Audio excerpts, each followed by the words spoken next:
that's Zach Farley, one of my best friends. He was in my wedding, and literally 8 years ago, freshman year of college, we were sitting in a poker table right over here, and that's where I first met him. It was like maybe like the second, third day of school, and we got to the final table in the poker tournament, and the winning prize for the poker tournament was a DVD player. And in 2004, a DVD player was a huge deal. Right now, everyone's got DVD players now, but back then it was just like monumental to get that.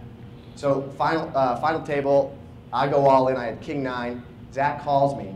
He has pocket aces, flips them over, knocks me out of the tournament. And as I'm walking away, he said, "Thanks for playing, loser." So, like he's not like a mean person, he's not a bad guy, but like he was just trying to be fun. But like I was upset that I lost, and I wrote him off from that point. I was like, that guy, he sucks. I hate him. I hate him. And I wrote him off every time I'd see him around campus. I would just tell my buddies like, that guy, he's no good. He's a nobody. And so little did I know that things would develop. Moving on to the next year, I was walking into Courtney Castle, and room 372. I walk in, I put my PlayStation down, my Madden, getting ready to go. I walk back out of the hall, I take a left. Who do I see with like 5 boxes, his mother, and then slippers walking down the hall? None other than Zach Farley. And he walks down about 3 doors down to my room, and I'm just thinking like, are you kidding me? This is going to be the year from hell. Like this, I hate this kid. And I never gave him a chance. And that was because of that first connection where I just wrote him off. I said he's a bad guy. I never gave him a chance again. And after that sophomore year, we started playing Madden together. Played some Super Tecmo Bowl. Shout out to guys that didn't play Madden. That's like 1989-ish, that area Nintendo where you blow the cartridge, throw it in the air a couple times, and stick it in the Nintendo to get it to work. So we became really good friends. We ended up living next to each other, and then living together in an apartment senior year, 2A1 Seymour, Griff. And so we became really good friends there. He ended up being in my wedding, and we started going to Madden tournaments all around the country. And from those tournaments, we actually started doing really well. We finished real high in the tournaments, like top 8, top 16, things like that. And we got back from the tournaments, and we went to one like Baltimore, Maryland. We drove my '99 Chevy Lumina, which I still drive today. It's purple. Some kid, I was one time in Boston walking around, like 3 years old. The kid looked at the color of my car and said to his dad, "Dad, is that the color of that car poop?"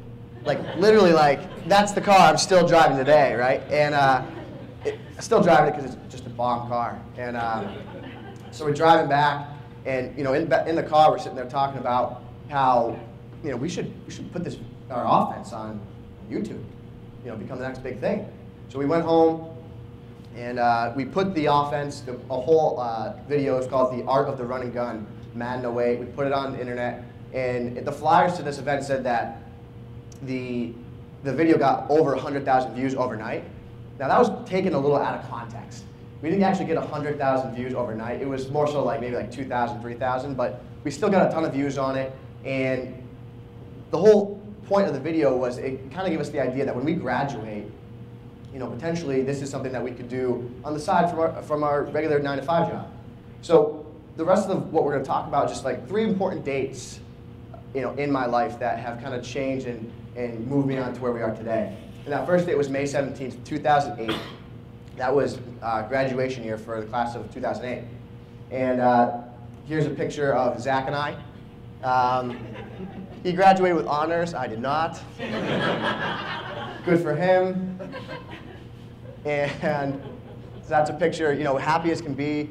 I had a job by this point working at a company. I took the first job I could get. And it was a customer service role. This is Zach's first day of work. I don't have a first day of work, Mom, Dad, I don't know why, but he just looks so happy there, you know what I mean? He did it, he graduated, he's about to make $1 million. And that's kind of what we thought. We thought that, we're gonna be making like $1 million. You get this first job out of school. I'm working at a great company. I was in a customer service role, and I don't know if anyone's ever had a customer service role in here. Anybody? Like, any of you actually have had one, raise your hand. Somebody? You had a customer service role? It is literally, it's like life sucking out of you, right? Like, when you sit there and answer a phone call 60 times a day, And you have to sit there and say, thank you for calling. This is Steven. How may I help you? Like 60 times a day. You know what I mean? I'm 22. I just graduated. I'm on top of the world. I want my $1 million. Right? Like I'm sitting there having to answer a phone. If I didn't answer that phone call the right way, I had my boss reprimand me, and I potentially could have gotten fired for it, or just bad things. I don't even know what could have happened. But even if it's picking up a phone. Like, why can't I pick up the phone and just say, hey, can I help you? What's going on? Like, what do you need help with? But no, you have to say it in a certain way. And that was just, it was just so sucky. Like, that's like the only word I could think of to describe it. It just like sucked the whole life out of you, right? Answering that phone every single day and having to answer those questions, doing something you hated when I thought I was supposed to be making $1 million. Now, Zach and I, we had started, 2008, September 1st, we had started maddenbible.com, and this is that first website that we had. And he was saying before that, it's pretty awful. I mean, this is the first time we had it up there, and it's just not good. You'd go to this site now, and you'd look at it, and you'd say, you probably wouldn't give it the time of day just because of what it looks like. But the part of it that was good about it was the content was there. The content was good. The context with the people behind that content was what was actually worthwhile. So we started maddenbible.com. We continued that. We started the show. Zach mentioned that he was he went to that TV studio and he worked there for free. Now, once he was working there for free, he kind of got into this like weird phase where he had all these ideas about like TV shows and like all these weird things he wanted to do. And the first thing he said to me was, Steve, we're going to do This Week in Madden is going to be the best show of all time. Well, this is show number 1, and this is literally what the people saw. And we had to do it at his roommate's house, which was his parents, because he was living with his parents. And at the time, we were like, this is the coolest thing of all time. Ask my wife.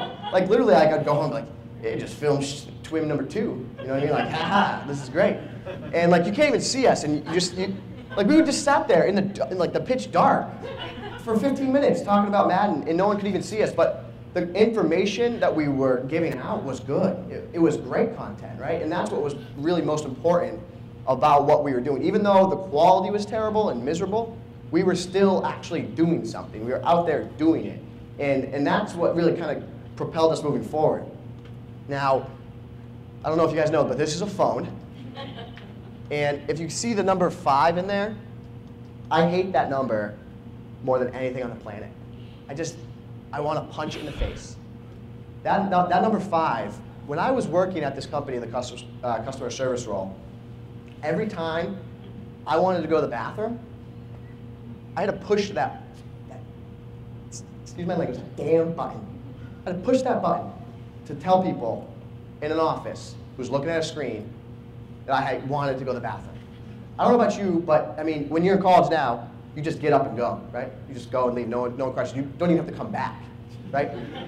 Like, if I was gone for more than 5 minutes, I would come back to my desk, I'd have an email, a missed call, and a note from my manager saying, where are you? Where were you? I was in the bathroom. Where were you? Why are you hunting me down? Just trying to go to the bathroom. And yes, during March Madness, I would leave and be gone for like 10 minutes because I was watching the day games. But that's my right. That's my right as a man to go do that and watch March Madness games. So pushing that button kind of just, that was my drive. I'll tell you, my biggest fear during that time, and still is today, my biggest fear is failing. I think about waking up one day, being 40, and thinking, I wasted my opportunity. I wake up, I'm 40, and I never gave myself a shot. That thing I love, the aliens coming. What's that thing? And I never gave myself the chance to do that thing that I really love to do. And that button, that 5, the JKL, that drove me. That was what kind of kept propelling me forward, moving forward. So we were doing the Twims, and we were producing content, and Zach was working the studio, and a couple months had passed, and we were actually doing the maddenbible.com site for about about a year at this point. And this was the second date that really was big for me. And I was at my wife's house. Well, she was my girlfriend then. And I was at her house, and I just kind of like lost it. I just was emotionally spent. I could no longer do what I was doing at that job, pushing that number 5 button, telling my boss I was going to the bathroom.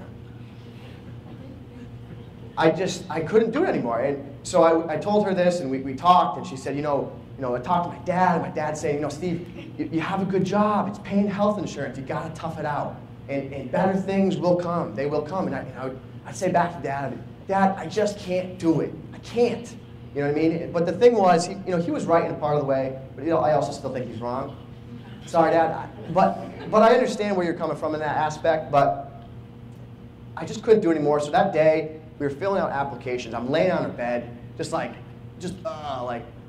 can't do it. She's telling me, no, you come fill out applications. And that's why she's my wife now. Come fill out these applications. I'll do them for you. Let's go.